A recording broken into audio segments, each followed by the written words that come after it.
Greetings to readers, viewers, and listeners, and welcome to this next edition of the Autistic SuperBlog's and WWE predictions episode known as the SuperBlog versus.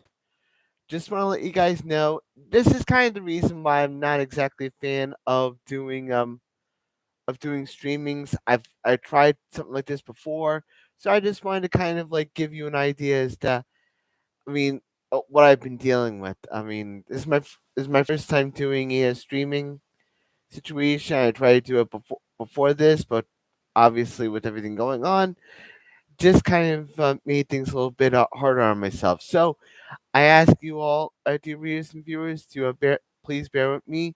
And if you like what you see, just drop a line in the chat. I'll be taking questions all day. I'll be taking questions all night. But first, I want to talk about the elephant in the room. It's kind of a good reason why I do these streams why I wait as late as I do for something like this to happen. Because with everything that's been going on, with everything that has been going on the last couple of weeks, heck, this week in general. I mean, let's go through the list. And Netflix has gotten Raw for next year, and The Rock was installed as one of TKO's board of directors, which I think was an amazing move, a wonderful move. I thought that was top. I mean, it's a game changer considering where Monday Night Raw was in 1993 up to now.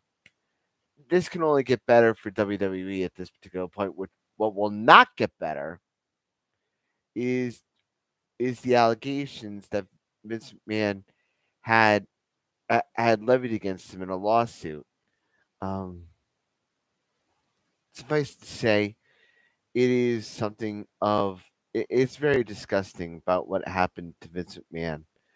Um, it was really disgusting. And I hope I wish for I wish that he I wish that things would have ended up better, but obviously they did not.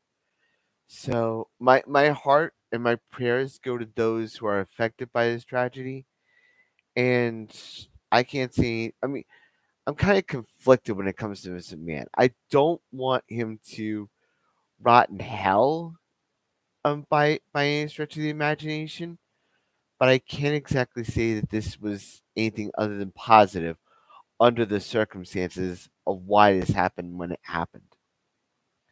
So I just want to get that out of the way, and I just want to get those two things right out of the way because it's kind.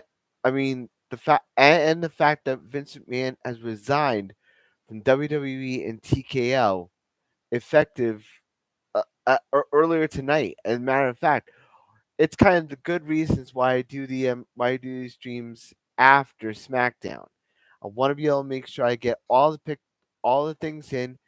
Want to make sure I'm not missing anything, not making anything. I don't want to assume anything because of what happens or what could happen. I like to watch SmackDown and then get ready for the stream. And considering the problems with the live stream that I was having, I'll be doing these streams. Uh, um, I'll be doing these streams after SmackDown. So just an FYI on that one.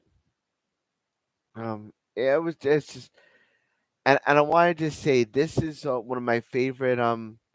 This is one of my favorite WWE pay per views of the entire year, and it's only the first one of the year. What I mentioned before is that this year represents 30 years since I've been watching wrestling. And in my 30 years, I've never seen anything like what's happened the last 30 years, and especially the last week or so. But that being said, I wanted to kind of get um, the reason why I like the Royal Rumble and the reason why I feel like the Royal Rumble is important is because of what it sets up for WrestleMania this year. and of that current year. Let me give you an example. In 1994, 30 years ago, WWE had a Royal Rumble in which two guys won the Royal Rumble. One was the American original Lex Luger, and the other was my personal favorite when it comes to wrestling, Bret the Hitman Hart. And it was really something, and especially for the first anniversary of WrestleMania, the 10th anniversary of WrestleMania, WrestleMania 10. And you saw, I mean, if you've ever seen WrestleMania 10, definitely suggest you watch it. But it really kind of illustrates just how important the Royal Rumble can be when it comes to something like this. So this is going to be a 30th year on when it comes to watching Royal Rumbles, and it really kind of gives you an idea as to how important things are when it comes to something like this. How important making a first impression on the Royal Rumble can actually mean to something later on down the road. Some people might say, is this really good or is this really bad? Or is this a good fit for this person? Is this a good time for him to debut or her to debut? We don't know. We can only see the Rumble to kind of have them show us what they can do in the ring. So, as is the case with all the with all the episodes of the SuperBlog versus, this is going to be about mainly the Royal Rumble of 2024. Now the link is in the description below. I just want to make that clear. But I want to get those two things out of the way because I know it's going to cloud the entire situation when it comes to things that are going on in WWE right now. Now, sorry, as it stands right now, we have four matches on this card. It's kind of a reason why I like these matches being on the card because it's kind of another reason why I like to check out SmackDown, do these things after SmackDown to kind of give me the full picture and give me the full access of what's going on in the Rumble. If there's any changes, I don't know about them. So let's get into it. We have the men's Royal Rumble match where the winner gets a World Championship match at WrestleMania XL or 40 in this particular case.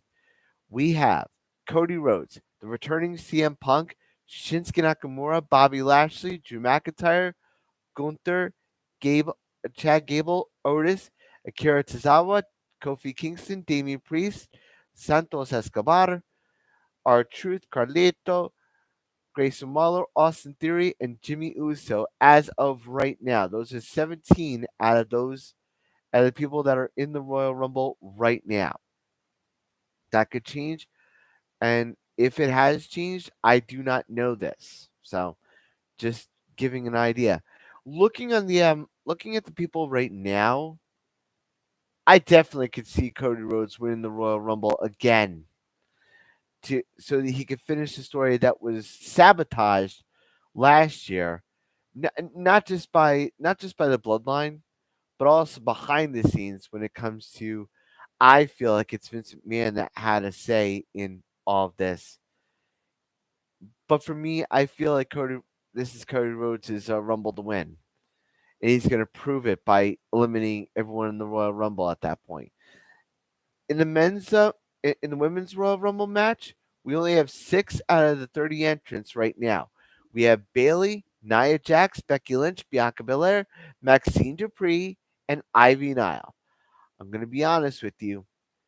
It's a little bit more shallower at this particular point as far as the depth of the pool is concerned, but that also kind of brings for in the men's and women's a chance for people to really be surprised on what happens when it comes to the Royal Rumble. Like considering last year, I was surprised in certain things that happened. I'm gonna be a little bit blade and say that Bailey's gonna win this one. I feel mostly because it's gonna tie into the implosion of damage control at this particular point. I feel like that's the way they're going, and this might be a way for them to kind of get into that. So anything when it comes to something like that would definitely be welcome in my book.